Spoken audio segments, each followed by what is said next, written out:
वो दुल दुल पे देखो शहादत के दन में, चली ते गली कर के शहरे खुदा की, के शहरे खुदा की। वो दुल दुल पे देखो शहादत के दन में, चली ते गली कर के शहरे खुदा की, के शहरे खुदा की। अकेले वरन की, अकेले वरन की तड़प अल्लाह अल्लाह, लाइनों की हंसती मिठाने चले हैं नबी के नवासे, हुसैन बिन हैदर लड़कपन का वादा निभाने चले हैं। আহলে বাইতে রাসূলদের থেকে সমস্ত অপবিত্র দূরীভূত করে ফুত পবিত্র করতে আল্লাহ রাব্বুল আলামিন চাই। উচ্চ আওয়াজে বলুন আলহামদুলিল্লাহ। আল্লাহর চাওয়া হলো আহলে বাইতদের মধ্যে কোনো ধরনের অপবিত্রতা থাকবে না। এটা দুনিয়ার কারো চাওয়া নয়, এটা কার চাওয়া? একমাত্র আল্লাহর চাওয়া। যাকে আল্লাহ রাব্বুল আলামিন পবিত্র করতে চায় তার দ্বারে কাছেও অপবিত্র থাকতে পারে না। আল্লাহর চাওয়া হলো আহলে বাইতদের থেকে সমস্ত অপবিত্র দূরীভূত হোক। তাহলে 10 মুহররম ইমাম হুসাইন রাদিয়াল্লাহু তাআলা আনহুকে কারবালার প্রান্তরে কেন জীবন দিতে হয়েছে? যদি দুনিয়ার লোভে পড়ে জীবন দিতে হয় তাহলে তো আর তাদের মধ্যে পবিত্র থাকবে না, তারা পবিত্র হতে পারে। যদি দুনিয়ার ক্ষমতা চায় তাহলে আর পবিত্র থাকতে পারে না। ইমাম হুসাইন রাদিয়াল্লাহু তাআলা আনহু সহ আহলে বাইত কেন কারবালার প্রান্তরে গিয়েছেন? বিশেষ করে আমাদের কাছে 10 মুহররম এটা পৃথিবীর ইতিহাসের মধ্যে একটা হৃদয় বিদারক ঘটনা হয়।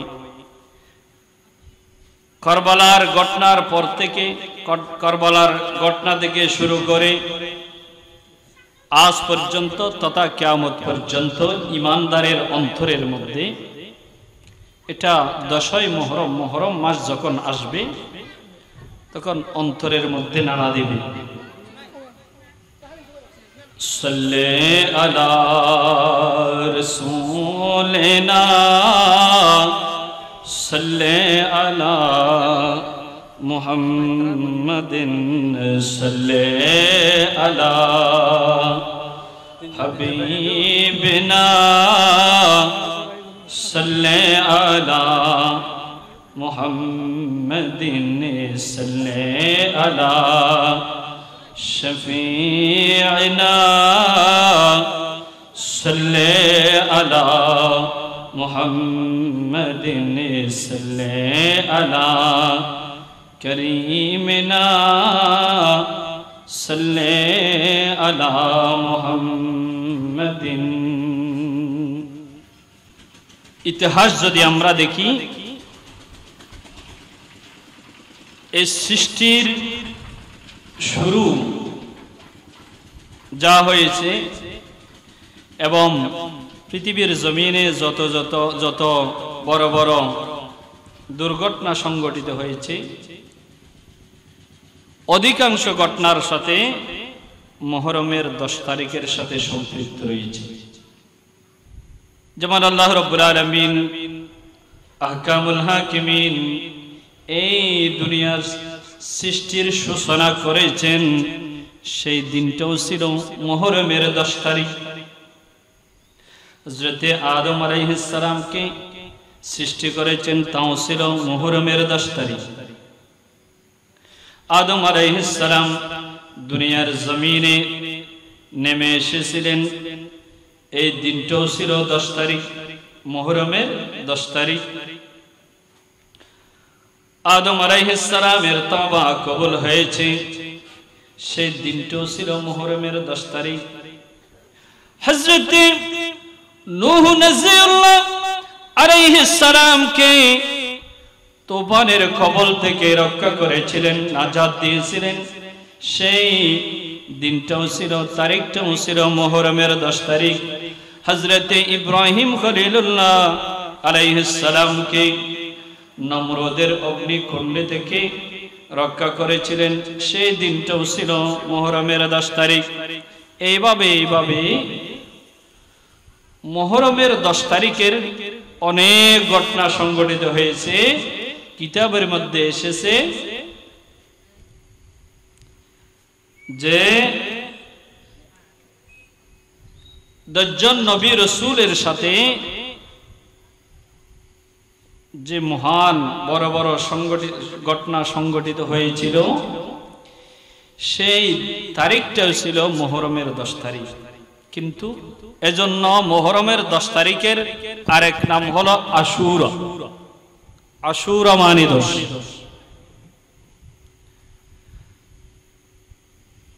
কিন্তু এখন আমাদের কাছে সবচেয়ে প্রসিদ্ধ বিষয় হলো, হৃদয় বিদারক বিষয় হলো ইমাম হুসাইন রাদিয়াল্লাহু তাআলা আনহুর শাহাদাত।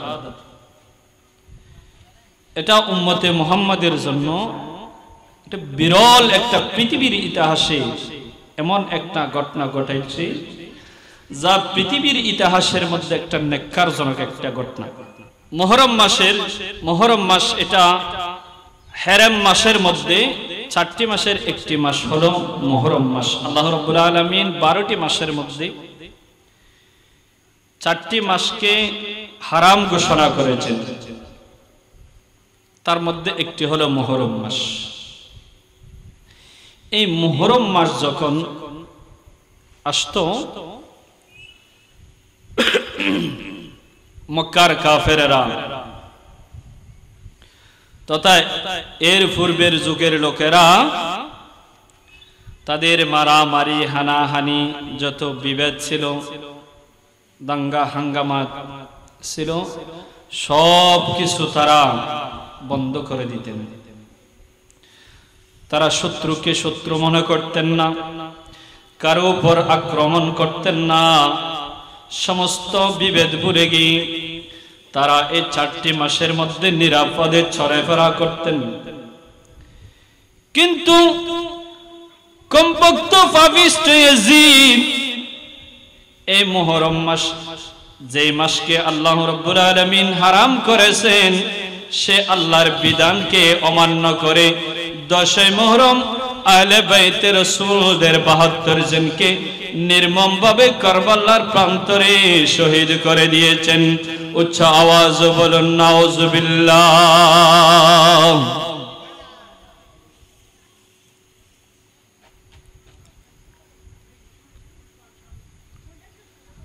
কাফেরদের সাথে যখন যুদ্ধ হতো, এটা মুসলমানদের ইসলামের বিধানও ছিল, কাফেরদেরও নীতি ছিল। কোন ছোট বাচ্চাদের, কোন মা বোনদের উপর আক্রমণ করা, এটা তাদের পক্ষে নিষেধ ছিল, ইসলামের পক্ষে নিষেধ ছিল। কিন্তু ইয়াজিদের হাতে 6 মাসের শিশু আলী আসগর পর্যন্ত রেহাই পায় নাই। তাহলে এর চেয়ে বড় জালিম আর কে হতে পারে? এজন্য ইয়াজিদকে আমরা মুসলমান মনে করি না। ইয়াজিদ যদিও আকৃতিতে মুসলমান হয়, ইয়াজিদ কর্মকাণ্ডে মুসলমান ছিলেন না, তিনি মুসলমান থেকে তার কর্মকাণ্ডের কারণে সে হারিস হয়ে গেছে।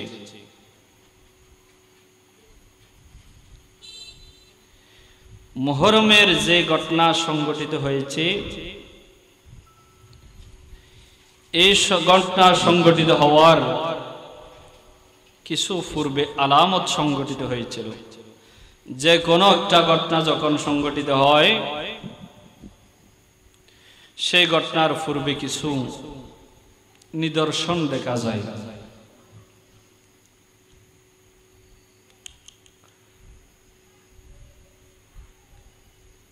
ষাট হিজরি রজব মাস হযরতে আমির মুআবিয়া রাদিয়াল্লাহু তাআলা আনহু, যিনি ইয়াজিদের বাবা, তিনি একজন কাতেবে ওহী ছিলেন। আল্লাহর প্যারা রাসূলের দরবারে যে আল্লাহর কোরআন নাজিল হতো, সেই কোরআনের লেখক ছিলেন। এই জন্য হযরতে আমির মুআবিয়া রাদিয়াল্লাহু তাআলা আনহু একজন কাতেবে ওহী। হযরতে আমির মুআবিয়ার সাথে হযরতে মাওলা আলী শের খুদা রাদিয়াল্লাহু তাআলা আনহুর মধ্যে কিছু বিষয় নিয়ে দ্বন্দ্ব ছিল। এটা থাকতে পারে, এটাও ছিল তৃতীয় পক্ষদের চক্রান্তের কারণে। যেমন আমাদের ঘরের মধ্যে যখন আমরা দুই ভাইয়ের মধ্যে কোনো মনোমালিন্য হয়, ঝগড়া বিবাদ হয়, তার মধ্যে তৃতীয় পক্ষ যে কোনো একজন এসে হয়তো মীমাংসা করে দেয়, আর না হয় দুই ভাইয়ের মধ্যে আমাদের লড়াইটা আরো জাগ্রত করে দেয়। আছে কি নেই? এটা আমাদের সমাজের মধ্যে অহরহ আছে। আল্লাহ আমাদেরকে হেফাজত করুক, আমিন। যাই হোক, হযরতে আমির মুআবিয়া রাদিয়াল্লাহু তাআলা আনহু যখন ইন্তেকাল করলেন ৬০ হিজরি ১০ই মুহররম, তখন ইয়াজিদ খলিফা নির্বাচিত হয়েছে। ইয়াজিদ খলিফা নির্বাচিত হয়ে ইয়াজিদ চিন্তা করলেন, আমি খলিফা হয়েছি ঠিকই, কিন্তু আমার উপরে এমন একজন ব্যক্তি, আহলে বাইতুর এমন একজন ব্যক্তি রয়েছে যিনি হুসাইন, সে কখনো আমার খেলাফতকে মানবে না, কারণ আমার চরিত্রের মধ্যে ত্রুটি রয়েছে।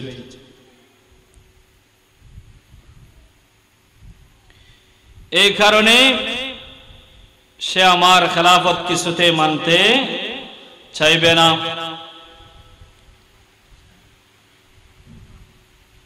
সে চিন্তা করলেন, আমি যদি খেলাফত ধরে রাখতে চাই, তাহলে আমার প্রধান কাজ হলো হযরতে হুসাইন রাদিয়াল্লাহু তাআলা আনহু, হযরতে আব্দুল্লাহ ইবনে জুবাইর রাদিয়াল্লাহু তাআলা আনহু, হযরতে আব্দুল্লাহ ইবনে ওমর রাদিয়াল্লাহু তাআলা আনহুকে আমার বায়াত গ্রহণ করাতে হবে। সে মদিনার গভর্নর খালিদ বিন উকবাকে চিঠি লিখলেন। চিঠি লিখে বললেন, আমার পিতা আমির মুআবিয়া রাদিয়াল্লাহু তাআলা আনহু ইন্তেকাল করেছেন, তাই আমি এই সূত্রে আমি খলিফা হয়েছি। আমার আব্বা মৃত্যুর আগে আমাকে খলিফা হিসাবে নির্বাচিত করে গিয়েছেন, তাই আমি সেই সূত্রে খলিফা হয়েছি। এই খালিদ ইবনে উকবা, তোমার এখন গুরু দায়িত্ব হলো হযরতে হুসাইন, হযরতে আব্দুল্লাহ ইবনে জুবাইর, হযরতে আব্দুল্লাহ ইবনে ওমর রাদিয়াল্লাহু তাআলা আনহু, এই তিনজন বুজুর্গ থেকে যেইভাবে হোক আমার পক্ষে বায়াত গ্রহণ করাতে হবে। এই পয়গাম দিয়ে বৃষ্টি তিনি চিঠি পাঠালেন। চিঠির মধ্যে এমন লিখেছেন, যতক্ষণ পর্যন্ত তারা বায়াত গ্রহণ করবে না তাদেরকে ততক্ষণ পর্যন্ত ছাড়া যাবে না। চলে বলে কলে কৌশলে যেভাবে হোক তাদেরকে আমার পক্ষে বায়াত গ্রহণ করাতেই হবে। এই চিঠি দিয়ে, এই পয়গাম দিয়ে যখন চিঠি পাঠালেন, খালিদ ইবনে উকবা তিনি যদিও আমিরে মুআবিয়া রাদিয়াল্লাহু তাআলা আনহুর শাসন আমলের গভর্নর ছিলেন, তিনি যদিও ইয়াজিদের দায়িত্বে চাকরিরত রয়েছেন, কিন্তু তার অন্তরের মধ্যে গভীর আহলে বাইতে রাসূলের মোহাব্বত ছিল। আওয়াজ বলুন সুবহানাল্লাহ। সালাতুন ইয়া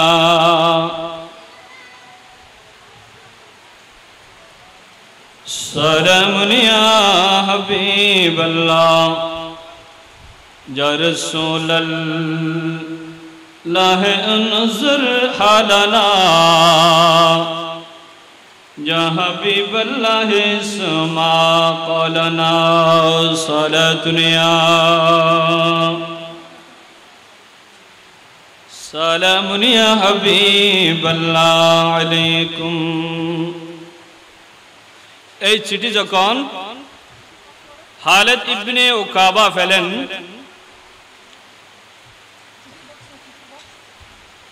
তিনি হতভম্ব হয়ে গেলেন। এটা তো একটা অবাস্তব বিষয় যে আহলে বাইতে রাসূলকে, আহলে বাইতে রাসূলের সাথে আমি এমন আচরণ করা, এটা আমার পক্ষে সম্ভব হবে না। সে মনে মনে ধারণা করে নিলেন।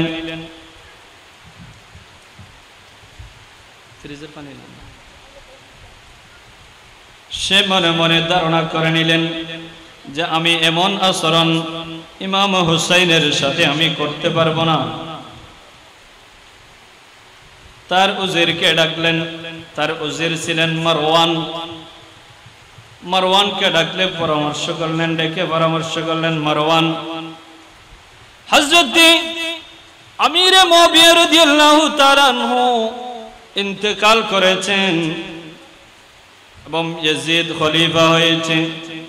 সে আমাকে প্রস্তাব দিয়েছে আমি যেন হযরত হুসাইন রাদিয়াল্লাহু তাআলা আনহু থেকে তার পক্ষে বায়াত গ্রহণ করি।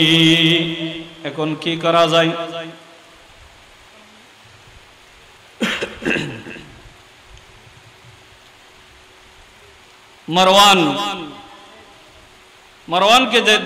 মারওয়ানকে যখন ডাকলেন, ডেকে যখন এই পরামর্শ করলেন, তখন মারওয়ান পরামর্শ দিল যেভাবে হোক হুসাইন থেকে, হযরত আব্দুল্লাহ ইবনে জুবাইর থেকে, আব্দুল্লাহ ইবনে উমর থেকে ইয়াজিদের পক্ষে বায়াত গ্রহণ করাতে হবে। যদি বায়াত গ্রহণ করতে অস্বীকৃতি জানায় তাহলে হুসাইনকে শহীদ করে দিতে হবে। উচ্চ আওয়াজে বলুন নাউজুবিল্লাহ। সে ছিল উগ্র স্বভাবের ব্যক্তি। তার অন্তরের মধ্যে আহলে বাইতের মোহাব্বত ছিল না, মায়া ছিল না। যদি তার অন্তরের মধ্যে রাসূলের প্রেম থাকতো, আহলে বাইতের মোহাব্বত থাকতো, তিনি কখনো এই কথা বলতে পারতেন না। তিনি বললেন, হে আমির, আপনি হুসাইনকে এক্ষুনি ডেকে হুসাইন থেকে আপনি ইয়াজিদের পক্ষে বায়াত গ্রহণ করান। আর যদি বায়াত গ্রহণ করতে অস্বীকৃতি জানায় তাহলে হুসাইনকে শহীদ করে দিন। খালিদ ইবনে উকাবা বলেন, এই মারওয়ান, তুমি আমাকে কি পরামর্শ দিয়েছো? তুমি আমার হাত দিয়ে যে আহলে বাইতে রাসূলের রক্তে আমার হাত রঞ্জিত করার জন্য তুমি আমাকে প্রস্তাব দিয়েছো, আমার পক্ষে এটা কখনো সম্ভব হবে না। খালিদ ইবনে উকাবা তিনি হযরতে ইমাম হুসাইন, হযরতে আব্দুল্লাহ ইবনে জুবাইর, হযরতে আব্দুল্লাহ ইবনে ওমর রাদিয়াল্লাহু তাআলা আনহুর কাছে দুধ পাঠালেন ডাকার জন্য। তখন হযরতে আব্দুল্লাহ ইবনে জুবাইর, হযরতে হুসাইন রাদিয়াল্লাহু তাআলা আনহু মদিনায়ে তৈয়বার মধ্যে অবস্থানরত ছিলেন। যখন তাদের কাছে এই পয়গাম গেল, যেই সময়ের মধ্যে এই দুধ পাঠালেন, সেই সময়ের মধ্যে মদিনার গভর্নর খালিদ ইবনে উকাবা কারো সাথে দেখা সাক্ষাৎ করেন না। তার একটা দেখা সাক্ষাৎ করার একটা সময় রয়েছে, কিন্তু যে সময় তিনি লোক পাঠিয়েছেন, দুধ পাঠিয়েছেন, সেই সময়ের মধ্যে তিনি কারো সাথে কথা বলেন না। এই সময়ে যখন খালিদ ইবনে উকাবার পক্ষ থেকে লোক গেলেন, তারা চিন্তা করলেন কি ব্যাপার, যে সময়ে আমির কারো সাথে কথা বলেন না, সেই সময়ে কেন আমাদেরকে ডাকলেন? তারা উভয়জনে পরামর্শ করলেন। পরামর্শ করে তারা চিন্তা করলেন যে হয়তো আমির মুআবিয়া ইন্তেকাল করেছেন, ইয়াজিদ খলিফা হয়েছে, এজন্য আমাদেরকে ডাকতেছে যেন আমি তাদের হাতে বায়াত হই। এটা তাদের ধারণা হয়ে গেল। হযরতে হুসাইন রাদিয়াল্লাহু তাআলা আনহু কয়েকজন যুবকদেরকে নিয়ে গভর্নরের কাছে আসলেন। তিনি তার লোকদেরকে বাহিরে সতর্ক অবস্থায় রেখে তিনি প্রবেশ করলেন। যখন প্রবেশ করলেন, মদিনার গভর্নর ইয়াজিদের পক্ষ থেকে যে প্রস্তাব তার কাছে পাঠানো হয়েছে, সে প্রস্তাবের কথা হুসাইনকে জানিয়ে দিলেন। হযরতে হুসাইন রাদিয়াল্লাহু তাআলা আনহু বললেন, হ্যাঁ আমির, আমি একজন সম্ভ্রান্ত পরিবারের লোক, আমি একমাত্র আহলে বাইতের দৌহিত্র, আমি ছাড়া আর কেউ নাই। আমার মতো লোক যদি এইভাবে সুপিসারে তার হাতে বায়াত গ্রহণ করি, এটা তো আমার সম্মানহানি হবে। আপনি বাহিরে গিয়ে ঘোষণা দিয়ে সমস্ত লোকদেরকে জড়ো করে তখন আমার থেকে বায়াত গ্রহণ করার প্রস্তাব দিন, তখন আমি চিন্তা করব আমি তার হাতে বায়াত গ্রহণ করব কিনা। মদিনার গভর্নর বললেন, ঠিক আছে হুজুর, আপনার প্রস্তাবটা ঠিক আছে, আমি মেনে নিলাম। আপনি ভেবে চিন্তে আপনি সিদ্ধান্ত নিন। এই বলে হযরতে ইমাম হুসাইন যখন চলে আসতেছেন, মারওয়ান হযরতে খালিদ ইবনে উকাবাকে ডাক দিয়ে বললেন, হে আমির, আপনি যে হুসাইনকে ছেড়ে দিচ্ছেন, এই হুসাইনকে আপনি আর বন্দী করতে পারবেন না। আপনার পক্ষে এই হুসাইনকে বন্দী করার সম্ভব হবে না। কেন আপনি হুসাইনকে কতল করলেন না? আপনি ছেড়ে কেন দিয়েছেন? মদিনার গভর্নর তাকে অনেক ধমক দিলেন। হযরতে হুসাইন রাদিয়াল্লাহু তাআলা আনহু চলে গেলেন। চলে গিয়ে মদিনায় গিয়ে তিনি চিন্তাধারা করলেন, আমি যদি ইয়াজিদের সাথে এই প্রস্তাবে নারাজ হয়ে আমি মদিনায় অবস্থান করি, তাহলে মদিনার মধ্যে এই পবিত্র মদিনা অপবিত্র হয়ে যাবে, যুদ্ধ লেগে যাবে, একটা সংঘাত সৃষ্টি হয়ে যাবে। আমি চাই না আমার নানা জানের এই মদিনা শহর অপবিত্র হোক, আমি চাই না। আমি প্রয়োজনে আমি আমার নানা জানের শহর ছেড়ে আমি কোথাও চলে গিয়ে আমি আল্লাহর জিকির করতে করতে আমি আমার বাকি জীবনটা আমি কাটিয়ে দেব। আওয়াজ বলুন সুবহানাল্লাহ। আল্লাহুম্মা সাল্লি আলা সাইয়্যিদিনা মাওলানা মুহাম্মদ।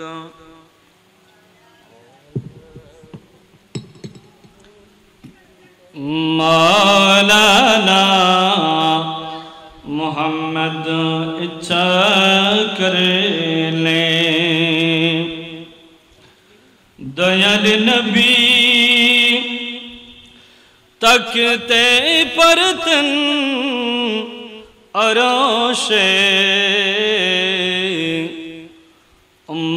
तेरी मायाए पड़े शुए आसन मदीना अल्लाहुम्मा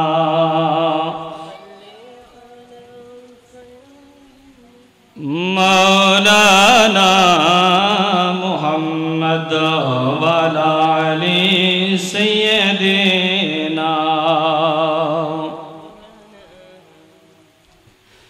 सलातुन या रसूलल्लाह अलैकुम सलामुन या हबीबल्लाह अलैकुम। हज़रत हुसैन রাদিয়াল্লাহু তাআলা আনহু তিনি এই যুদ্ধ বিগ্রহ থেকে বিরত থাকার জন্য তিনি চিন্তা ভাবনা করলেন যে আমি এখানে থাকবো না, প্রয়োজনে আমি মক্কাতুল মুকাররমায় চলে যাব। আওয়াজ বলুন সুবহানাল্লাহ। তিনি তার আহলে পরিবারদেরকে গিয়ে বললেন আমরা আর মদিনায় থাকবো না, আমরা আমাদের নানা জানের শহর ছেড়ে মদিনা ছেড়ে আমরা চলে যাব, তোমরা তৈয়ার হয়ে যাও, তোমরা প্রস্তুতি নাও, আমরা মদিনায় শহর ছেড়ে আমরা আমাদেরকে চলে যেতে হবে। আমরা যদি মদিনা শহরের মধ্যে থাকি তাহলে সংঘাত সৃষ্টি হয়ে যাবে। আমি চাই না এই পবিত্র ভূমির মধ্যে কোনো অপবিত্র হোক, কোনো যুদ্ধ বিগ্রহ হোক, আমি চাই না। আমার খেলাফতের দরকার নাই, আমার ক্ষমতার দরকার নাই। তিনি নানাজানের আমার নবীর রওজায়ে পাকে গিয়ে সালাতু সালাম পেশ করলেন, তার আরজি পেশ করলেন। হযরত হুসাইন রাদিয়াল্লাহু তাআলা আনহু তার সমস্ত মনের আবেগ পেশ করে তুমি অশ্রুভরা নয়নে বরাক্রান্ত হৃদয় নিয়ে তিনি তার পরিবার সহ মদিনাতুল মুনাওয়ারা ছেড়ে মক্কাতুল মুকাররমার দিকে রওনা হয়ে গেলেন। জোরে বলুন সুবহানাল্লাহ। তিনি মক্কায় পৌঁছে গেলেন। যাই হোক, আর অনেক সময় মদিনা ছেড়ে তিনি মক্কায় গেলেন। মক্কায় যখন তিনি অবস্থান করতেছেন তখন মক্কাবাসীরা আহলে বাইতে রাসূলকে পেয়ে অনেক খুশি হয়ে গেলেন। তারা তার সেবা যত্ন, তার সমাদর, তার সম্মান যা যা করার তা তারা করলেন। এইদিকে কুফা থেকে সিটি আসতে শুরু করল। এক বর্ণনা মতে 150 সিটি এসেছে, আর এক বর্ণনা মতে প্রায় 1200 সিটি এসেছে। কুফাবাসীরা হযরত ইমাম হুসাইনের কাছে সিঁড়ি বাড়াচ্ছে, চিঠি বাড়াচ্ছে। সিঁড়ির তারা এমন এমন ভাষা ব্যবহার করতেছে, হে হুসাইন, আমরা এখনো পর্যন্ত ইয়াজিদকে খলিফা হিসেবে মেনে নিতে পারি না, মেনে নিই নাই, আমরা মেনে নিবও না। আপনি তশরিফ আনুন, আমরা আপনাকে আপনার হাতে বায়েত হয়ে আমরা আপনার জন্য আমাদের জীবনকে উৎসর্গ করে দিব, আপনি আমাদের এখানে তশরিফ আনুন। এইভাবে চিঠি লিখতেছে। চিঠির মধ্যে এমনও আছে, তারা এমন ভাষায় লিখেছে যে আপনি যদি আমাদের কাছে তশরিফ না আনেন, ময়দানে মাহশারের মধ্যে যেই দিন আল্লাহ রাব্বুল আলামিন আহকামুল হাকিমিন আমাদেরকে বলবেন তোমরা কেন এই পাপিষ্ঠ ইয়াজিদের হাতে বায়াত গ্রহণ করেছো, তখন আমরা উত্তরে দিব আহলে বাইতে রাসূল কে আমরা আহ্বান করেছিলাম, তিনি আমাদের ডাকে সাড়া দেয় নাই, বিদায় আমরা বাধ্য হয়ে আমরা এই ইয়াজিদের হাতে বায়াত গ্রহণ করছি। আমি যে আয়াতে কারিমা পড়েছি, এই আয়াতে কারিমার মধ্যে বলা হয়েছে যে আল্লাহ চায় তাদের মধ্যে, আল্লাহ চায় যে তাদের মধ্যে কোনো ধরনের অপবিত্রতা থাকুক, কোনো ধরনের লোভ লালসা থাকুক, এটা দূরীভূত করে আল্লাহ তাদেরকে পবিত্র করতে চায়। এটা কার চাওয়া? আল্লাহর চাওয়া। তাহলে ইমাম হুসাইনকে যারা তহমত দিচ্ছে, এখনো বলতেছে যে ক্ষমতার লোভে হুসাইন কুফায় গিয়েছিল। আচ্ছা, কেউ যদি যুদ্ধের মধ্যে যায়, ছোট বাচ্চাদেরকে যুদ্ধে নিবে, মহিলাদেরকে নিবে, মহিলাদেরকে নিবে। যারা এই কথাগুলি বলে, কিন্তু তাদের একবার ভেবে দেখা উচিত 6 মাসের শিশু আলী আসগর সে কিভাবে যুদ্ধ করবে, তাকে কেন নিয়ে গেলেন? তিনি যদি যুদ্ধ করার জন্য যেতেন, তিনি যদি মসনদ দখল করার জন্য যেতেন, তাহলে তিনি নওজওয়ানদেরকে নিতেন, মা বোনদেরকে নিতেন না, ছোট বাচ্চাদেরকে নিতেন না, তিনি সৈনিকদেরকে নিতেন। তিনি উপযুক্ত যুদ্ধের সরঞ্জাম নিয়ে তিনি মক্কা থেকে অথবা মদিনা থেকে রওনা হতেন। তিনি যাওয়ার সময় সবাইকে বলে দিতেন, আমি যুদ্ধে যাচ্ছি, কে আসো আমাকে মহব্বত করো, আমার নানাকে মহব্বত করো, আমার নানার যে উম্মত যারা রয়েছে মহব্বতকারী রয়েছে তারাও আমার সাথে চলো। ওই ইমাম হুসাইন তো এই কথা বলে কুফার উদ্দেশ্যে রওনা হয়নি। তাহলে হযরতে ইমাম হুসাইনের মধ্যে কিভাবে মসনদের লোভ ছিল? যারা এই তহমত দেয়, আল্লাহ রাব্বুল আলামিন তাদেরকে হেদায়েত দান করুন। আর উচ্চ আওয়াজে বলুন আমিন। যদি তারা মুসলমান হয়ে থাকে, আল্লাহ তাদেরকে হেদায়েত নসিব করুন, আমিন। সালাতুন ইয়া রাসূলুল্লাহ, সালামুন ইয়া হাবিবাল্লাহ আলাইকুম। যে মাহজুরি বরামদ যা নেআলম, তরহম ইয়া রাসূলুল্লাহ, তরহম। সালাতুন ইয়া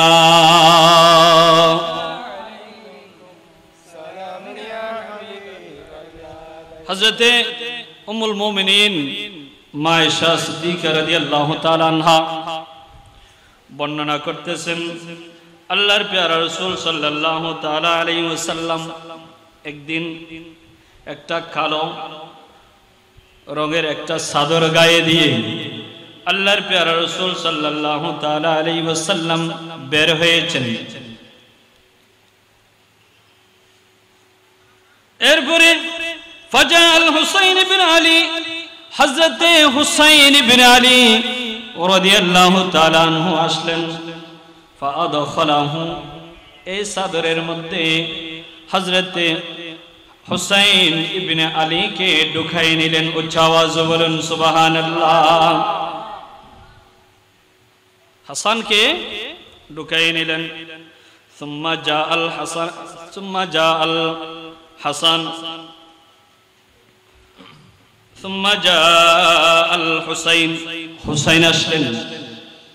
হুসাইনকেও ফাআদখালা মাআহু, তার সাথে হুসাইনকেও সেই চাদরের মধ্যে ঢুকাইয়ে নিলেন।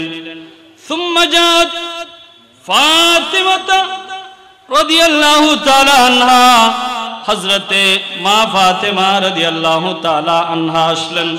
ফাআদখালাহা, চাদরের মধ্যে হযরতে মা ফাতিমা রাদিয়াল্লাহু তাআলা আনহাকে চাদরের মধ্যে ঢুকাইলেন। এরপরে সুম্মা জাআলা, সুম্মা জাআ আলী, এরপরে হযরতে আলী রাদিয়াল্লাহু তাআলা আনহু আসলেন। ফাআদখালাহু, হযরতে আলী রাদিয়াল্লাহু তাআলা আনহুকেও চাদরের মধ্যে ঢুকালেন। এখন কয়জন হলো? আমার নবী, হযরতে হাসান, হযরতে হুসাইন, হযরতে ফাতিমাতুজ জাহরা রাদিয়াল্লাহু তাআলা আনহা, হযরতে আলী রাদিয়াল্লাহু তাআলা আনহু সহ কয়জন হলো? 5 জন। পাকে পঞ্জাতন, যখন তারা ঢুকলেন চাদরের মধ্যে, যখন ঢুকলেন আমার নবী তাদেরকে এই আয়াতে কারিমা শোনালেন, ইন্নামা ইউরিদুল্লাহু লিইয়ুযহিবা আনকুমুর রিজসা আহলাল বাইত ওয়া ইউতাহহিরাকুম তাতহীরা। হে আমার আহলে বাইত, শুনো শুনো, তোমরা চারজন হলো আমার আহলে বাইত। তোমাদের মধ্যে কোন ধরনের অপবিত্র থাকুক এটা আমার আল্লাহ চায় না। যেন তোমাদের যতদিন তোমরা পৃথিবীর জমিনে বেঁচে থাকবে, হায়াতে জিন্দেগির মধ্যে যতদিন বেঁচে থাকবে ততদিন তোমাদেরকে যেন কোন ধরনের অপবিত্র স্পর্শ করতে না পারে। এই জন্য আল্লাহ রাব্বুল আলামিনের নাজিলকৃত এই আয়াতে কারিমা এই আহলে বাইতদেরকে চাদরের মধ্যে নিয়ে আমার নবী তেলাওয়াত করে শোনাইয়ে দিলেন। উচ্চ আওয়াজে বলুন সুবহানাল্লাহ। আমার নবী তাদেরকে নসিহত করে দিলেন আল্লাহর কোরআন দিয়ে। হযরতে হাসান হুসাইন মাওলা আলী শেরে খুদা খাতুনে জান্নাত ফাতেমাতুজ জাহরা রাদিয়াল্লাহু তাআলা আনহা, এরা আমাদের জন্য হযরতে নূহ আলাইহিস সালামের কিস্তির মতো। নূহ আলাইহিস সালামের কিস্তির মধ্যে যারা উঠেছিল তারা ছাড়া তার রাজ্যের মধ্যে যারা ছিল সবাই ধ্বংস হয়ে গিয়েছিল। এজন্য আমার নবী বলেন আমার আহলে বাইত হলো নূহ আলাইহিস সালামের কিস্তির মতো। মান রাকিবাহা নাজা, যারা এই কিস্তির মধ্যে উঠবে অর্থাৎ আহলে বাইতদেরকে অনুকরণ করবে, আহলে বাইতদের মোহব্বত যাদের অন্তরে রাখবে, দুনিয়ার জীবন যাপন অতিবাহিত করবে, তারা নাজাত পাবে, জাহান্নামের আগুন থেকে নাজাত পাবে। আর যারা আমার আহলে বাইত থেকে দূরে থাকবে, আমার আহলে বাইতের সাথে সম্পর্ক থাকবে না, তারা ওই নূহ আলাইহিস সালামের নৌকার মধ্যে যারা ওঠে নাই, তারা যেভাবে ধ্বংস হয়ে গিয়েছে তারাও ধ্বংস হয়ে যাবে।